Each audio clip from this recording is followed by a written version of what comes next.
Hello అండి, welcome to Sridevi kitchen and stories అన్నమాట. ఇవాళ నేను సాటర్డే కదండి, మష్రూమ్ కర్రీ చేశాను అనమాట. అది నా స్టైల్లో. ముందుగా ప్యాన్ పెట్టి ఆయిల్ వేసుకొని అందులో జీడిపప్పులు కొన్ని, అలాగే వెల్లుల్లి, అల్లం ముక్క, ఒక ఎండుమిర్చి, ఒక 2 ఉల్లిపాయ ముక్కలు ఇలా మీడియం సైజులో కట్ చేసుకొని వేసుకోవాలన్నమాట. అలాగే 2 టమాటాలు ఇలా మీడియం సైజులో కూడా వేసుకొని బాగా మగ్గించుకోవాలండి. కొంచెం పచ్చివాసన పోయే వరకు కూడా బాగా మగ్గించుకొని ఇందులో కొద్దిగా చిటికెడు పసుపు కూడా వేసుకొని మగ్గించుకొని ఒక కూరగిన్ని వాటర్ వేసుకొని బాగా సిమ్లో ఉడకబెట్టుకోవాలన్నమాట, మూత పెట్టి. అలాగే నేను లైవ్ కూడా చేద్దామని అనుకుంటున్నానండి. అలాగే మన ఛానల్ కొంచెం సపోర్ట్ చేయండి.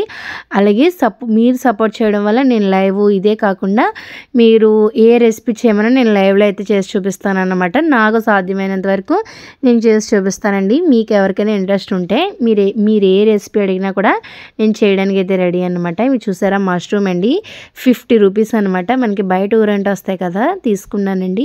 చాలా బాగుంటాయి అన్నమాట ఈ మష్రూము.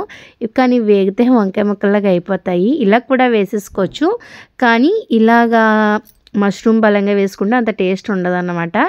ఈ చల్లారిన తర్వాత ఆ మిశ్రమంలో కొంచెం పెరుగు వేసుకుని ఒక కప్పు మిక్సీ ఆడుకోవాలన్నమాట. ఆ పేస్ట్ అంతటినీ కూడా ఇప్పుడు కర్రీ కోసం ప్రిపేర్ చేసుకుందాం. ఆయిల్ వేసుకొని పెనంలో ఇలాగ కొన్ని జీడిపప్పులు వేసుకోవడానికి అనమాట. నేను ముందుగా ఫ్రై చేసి పక్క తీసుకుంటున్నాను. ఇప్పుడు దీనిలోనే తయారు చేసుకున్న మసాలా పేస్ట్ని కూడా వేసేసి 2 పచ్చిమిర్చి, అలాగే రుచికి సరిపడ ఉప్పుని కూడా వేసేసి బాగా ఫ్రై చేసేసుకోండి.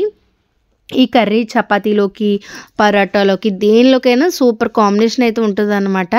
చాలా బాగుంటుందండి. కొంచెం నూనె మనకి ఫస్ట్లో కనిపిస్తుంది, కానీ నూనె కనిపించలేదని మళ్ళీ నూనె వేయకూడదండి. మనకి నూనె పైకి తేలేంత వరకు కూడా కొంచెం నూనె క్వాంటిటీ ఎంత వేసామన్నది కూడా పైకి తేలదన్నమాట. మనకి తర్వాత వాటర్ వేసినప్పుడు కొంచెం నూనె పైకి తేలినప్పుడు తెలుస్తుంది ఎంత అనేది. ఇప్పుడు రుచికి సరిపడా కారం నేను 2 టేబుల్ స్పూన్లు అయితే వేసుకున్నాను అనమాట. కొంచెం చూసుకొని వేసుకోవాలండి, ఎందుకంటే మనం ఆల్రెడీ ఎండుమిర్చి వేసాం కాబట్టి కొంచెం కారం ఎక్కువ ఉంటుంది అనమాట. అందుకు కొంచెం చూసుకొని వేసుకుంటే సరిపోతుంది.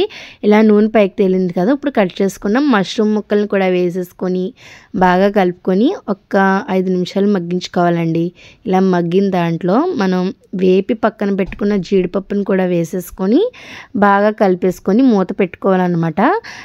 ఈ మష్రూమ్లో వాటర్ ఏదైతే ఉందో అది కూడా ఇంకిపోతుందండి. కొంచెం వాటర్ అంతా బయటకు రిలీజ్ అయ్యి ఆ మష్రూమ్లో ఉన్న వాటర్ అంతా కూడా పోతుంది అన్నమాట. చూసారా, వేపిన జీడిపప్పు కూడా వేసేసుకొని ఒక 5 నిమిషాలు కలిపి మూత పెట్టి మగ్గించేసుకోవడమేనండి. ఈ కర్రీ రైస్లోకి, చపాతీలోకి, దేనిలోకైనా సూపర్ కాంబినేషన్ అయితే ఉంటుందన్నమాట. ఈ మష్రూమ్లో కూడా చాలా రకాలు ఉన్నాయంట. మనకి బయట మాకు దొరికేది మాత్రం ఈ మష్రూమ్ ఒక్కటే కొంచెం త్వరగా అయితే దొరుకుతుంది అనమాట. నాటు పుట్టగొడుగులు అంటారు, చాలా రకాలు అయితే ఉన్నాయి కదా. ఇప్పుడు కరెంటు మీద కూడా తయారీ అయితే అయిపోయాయండి. కానీ ఇది కొంచెం ఈ కర్రీ అనేది నేను కొద్దిగా ఎక్కువ గ్రేవీలాగా చేస్తున్నాను అన్నమాట. అంటే చపాతీలోకైనా దేనిలోకైనా ఉపయోగపడుతుంది. అలాగే మా పిల్లలు కొంచెం గ్రేవీగా ఎక్కువగా తింటారనమాట. అందు గురించి నేను ఈ కర్రీని కొంచెం ఎక్కువ గ్రేవీతో ఉండేలా చేస్తున్నాను అనమాట. అలాగే కసూరి మేతిని కొంచెం బాగా ఫ్రై చేసుకొని ఇలా పొడుం చేసుకుంటే కర్రీ ఉడికేటప్పుడు వేసుకుంటే సూపర్ టేస్ట్ అయితే ఉంటుందండి. మళ్ళీ చెప్తున్నానని అనుకోకుండా మళ్ళీ అయితే చెప్తున్నానండి, అనుకోవద్దు. లైవ్ అయితే ఖచ్చితంగా పెడదామని అయితే అనుకుంటున్నానండి. మీ సపోర్ట్ ఖచ్చితంగా అయితే ఉండాలి. మన ఛానల్ని తప్పకుండా సపోర్ట్ చేసి, సబ్స్క్రైబ్ చేసి మీ ఫ్రెండ్స్ అందరికీ తప్పకుండా షేర్ చేస్తారని అయితే అనుకుంటున్నాను అనమాట. ఈ రెసిపీ ఎలా ఉందో మీరు ఎప్పుడైనా చేసినప్పుడు ఈ విధంగా ట్రై చేసి ఎలా ఉందో కామెంట్ కూడా చేసేయండి. ఈ రెసిపీ అయితే చాలా బాగుంటుంది అన్నమాట.